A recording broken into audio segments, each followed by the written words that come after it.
यंदा राज्याचा अर्थसंकल्प मुख्यमंत्री देवेंद्र फडणवीस मांडण्याची शक्यता. अजित पवारांच्या अकाली निधनामुळे निर्माण झाली आहे मोठी पोकळी.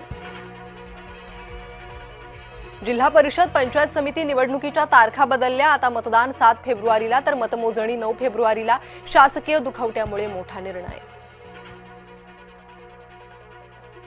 संभाजीनगरच्या महापौर निवडणुकीचं वेळापत्रक जाहीर. 10 फेब्रुवारीला विशेष सभेत मतदान प्रक्रिया पार पडणार.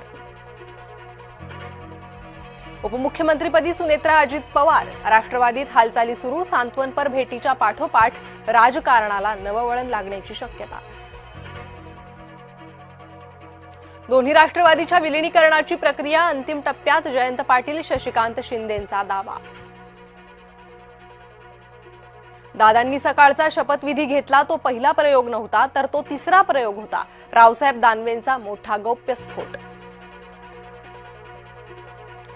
काल दादांवर अंत्यसंस्कार. आज कुटुंबियांकडून अस्थी जमा.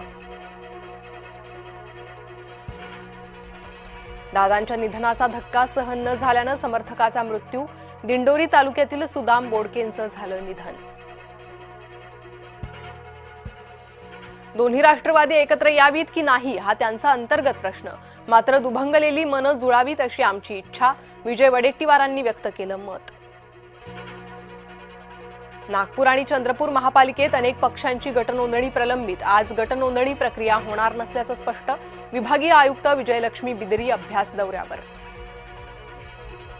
चंद्रपुरातील काँग्रेसच्या 6 नगरसेवकांचं अपहरण प्रकरण. पोलिसात तक्रार दाखल. तपास सुरू.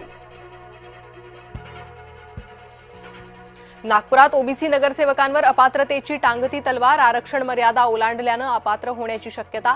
नागपूर महापालिका महापौरपद खुला प्रवर्ग महिलेसाठी आरक्षित.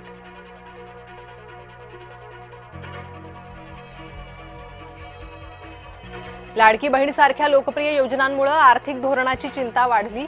आर्थिक सर्वेक्षण अहवालातून बाब झाली स्पष्ट. कोकणातील 5 जिल्ह्यांतील कोळीवाड्यांचे सर्वेक्षण आणि सीमांकन होणार.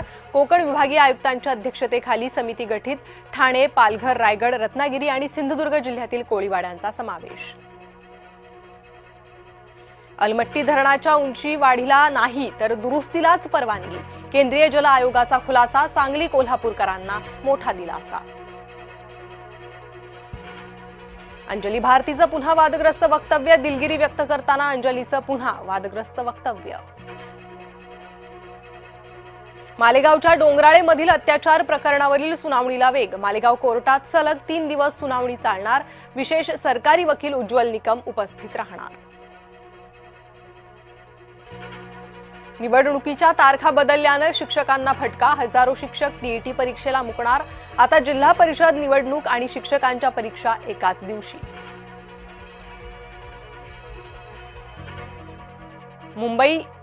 नवी मुंबईतील प्रदूषणावरून हायकोर्टानं यंत्रणांना झापलं. प्रदूषणाविरोधात सरकारी यंत्रणांची कारवाई तोकडी. हायकोर्टाचं मत. माजी न्यायमूर्तींच्या अध्यक्षतेखाली उच्चस्तरीय समिती स्थापन. नाशिकमध्ये परदेशी टोळीचा उच्छाद. पिकअप लुटून जीवघेणे हल्ले. टोळक्याचा रात्रभर धुडगूस. कुऱ्हाड कोयते घेऊन 3 ठिकाणी सशस्त्र हल्ले. एका युवतीसह 10 गुंडांना अटक. संभाजीनगरच्या सिडको भागातल्या कॅफेत अश्लील चाळे. भाजप नेते प्रमोद राठोडांनी उघड केला प्रकार. कॅफेत महाविद्यालयातील तरुणी करायचे अश्लील चाळे. बुलढाण्याच्या राजूरमध्ये मध्यरात्री राडा. हाणामारीत 2 जण जखमी. हॉटेलमधील फर्निचरचं मोठं नुकसान. जंक फूडच्या जाहिरातींवर सकाळी 6 ते रात्री 11 पर्यंत बंदीची शिफारस. ब्रिटन, चिली आणि नॉर्वेच्या धर्तीवर पाऊल उचलण्याचा विचार. सूत्रांची माहिती. आरसीबीसी एक्सप्रेस सुसाट. यूपीवर एकतर्फी विजय मिळवत अंतिम फेरीत धडक.